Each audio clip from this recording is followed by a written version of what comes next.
So yan, ay ibalik na rin natin tong frame ng ating radiator, bracket na radiator natin. Ayan.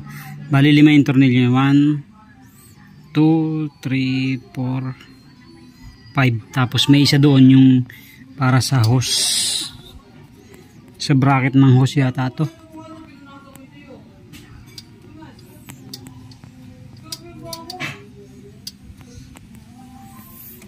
So bali 6 kasama yung dito, yung bracket sa hose. 2, 4, 5, 6. Tapos yung radiator natin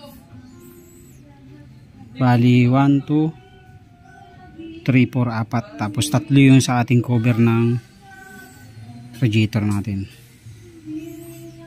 Okay, so kabit na natin yung ating stator, magneto.